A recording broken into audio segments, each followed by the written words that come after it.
Hello, welcome to my first ever YouTube channel. Forgive me for the lack of ability in creating one of these. I'm learning as I go along, and it's the best way. I always find you've got to learn as you do. So again, forgive me for the ropey nature of it. Let's say the reason I wanted to create this channel was to try to talk about things in the cannabis industry, which most companies sort of can and cannot, but more in the cannot. But also to offer insights where others may be misled or going down the wrong direction. Talk about educational things that we need to, especially when we're trying to advocate for change and advocate for better knowledge. Also, to educate companies who are starting on this path, whether they be right at the very beginning or they need to restructure, reorganize, but allowing them the ability to create a better business within this industry. We'll also hopefully do some interviews, some product reviews, and who knows, we'll see where it goes. It's a bit of an organic process, so let's see. The reason why I should be qualifying myself to do this is I'll give you a bit of an intro. So I've been in the cannabis space now, albeit slightly loosely at the beginning, since 2016, when a lighting company that I ran and founded from 2003 to 2018 decided to create a grow light, which we did. The grow light was a product that we looked at, or that the company I ran looked at to help expand its range from commercial LED lighting into a world of growing and cultivation. Now, the reason I mention this is because we actually had a couple of trials, one in Colorado and one in Oklahoma. And the Oklahoma one was the one that we did most of the work, and we closely replicated the metal halide, or should I say the high pressure sodium, one or the other, that they were using at the time. But we managed to save them 75% of the energy, so the payback was going to be worth it. However, this led on to me thinking I could generate a business off the back of this grow lighting as a separate entity to the current lighting business.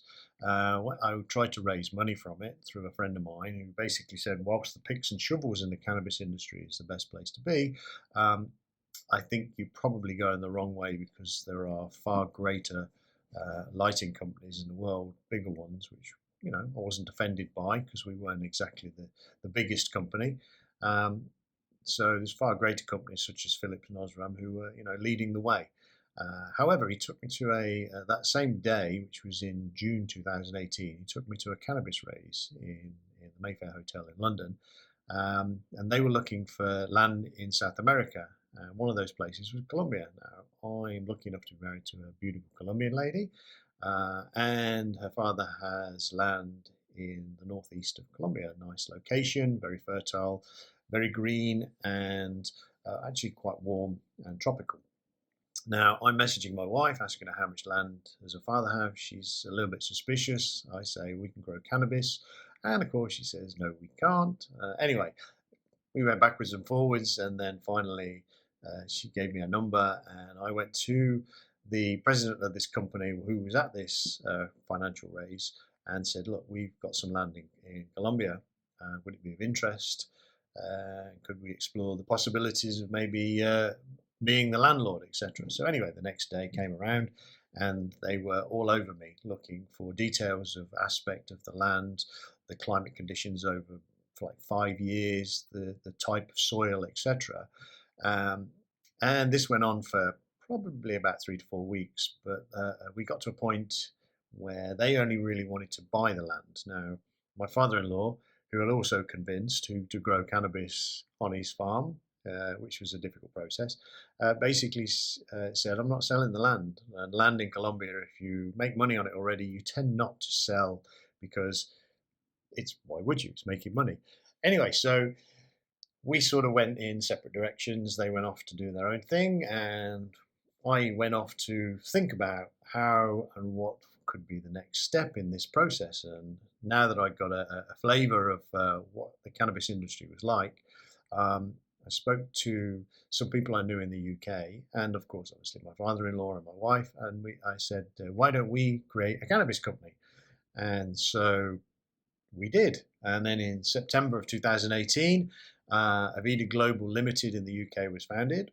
And then by October of the same year, 2018, I went to Colombia with a small amount of money that the company had raised, and we created and formed Avida Global SAS, which is the Colombian equivalent of a limited company. So there we are. Now we've got an entity. We've got a legal team in Colombia, a legal team in the UK. We've now got to apply for licenses. So we engaged with a consultant who was recommended to us, although he turned out to be the worst consultant I've ever come across, who was there to help us apply for licenses.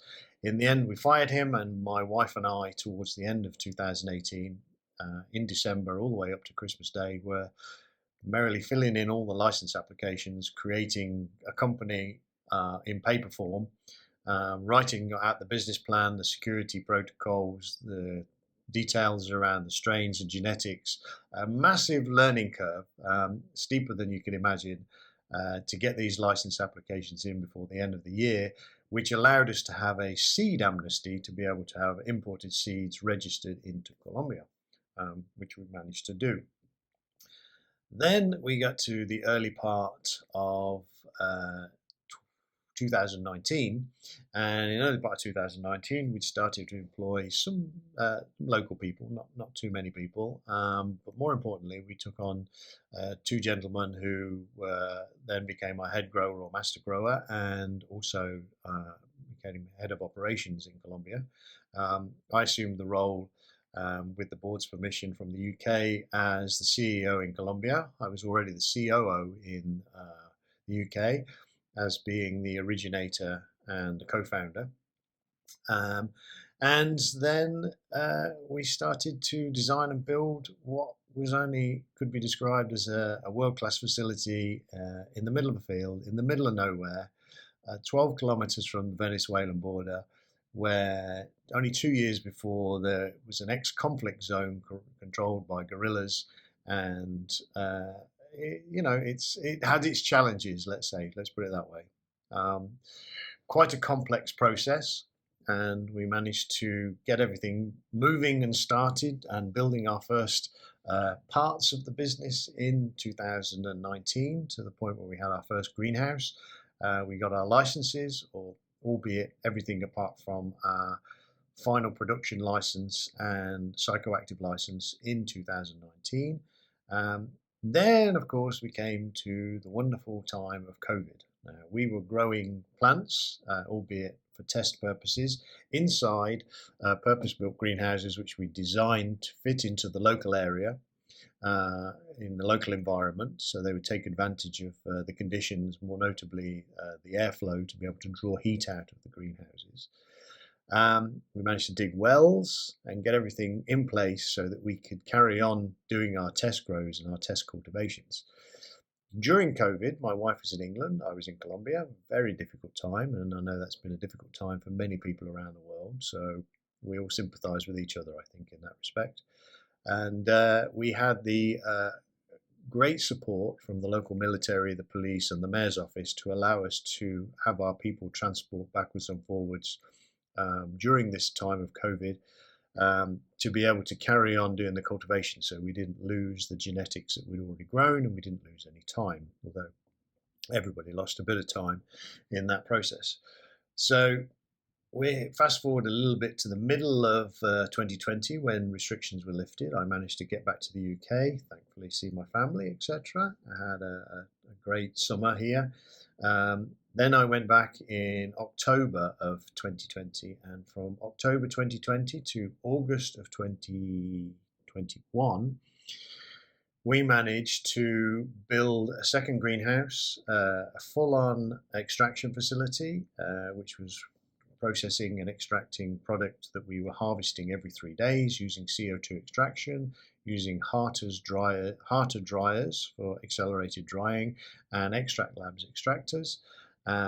And we were winterizing and rotovaporating product continuously from that moment on, obviously through extraction first of all, etc., all in a facility that we designed from the ground up and built to go through EU GMP certification.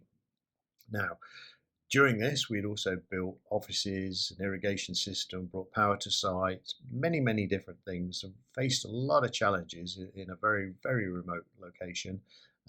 Been shot at a couple of times in our armored vehicle. Um, I got mugged in Bogota by a machete, etc. Many things that you would not normally wish upon anybody to happen, but it's all part of life's experience, and teaches you to be aware of your surroundings and what is going on. So here we are. We have a facility that now in August of 21 is fully extracting product, as I mentioned, every 3 days, and producing an API pre-stabilized product, because of course, obviously, we know we have to stabilize everything through our EU GMP compliant facility. And we're managing to produce this product, as I say, every 3 days.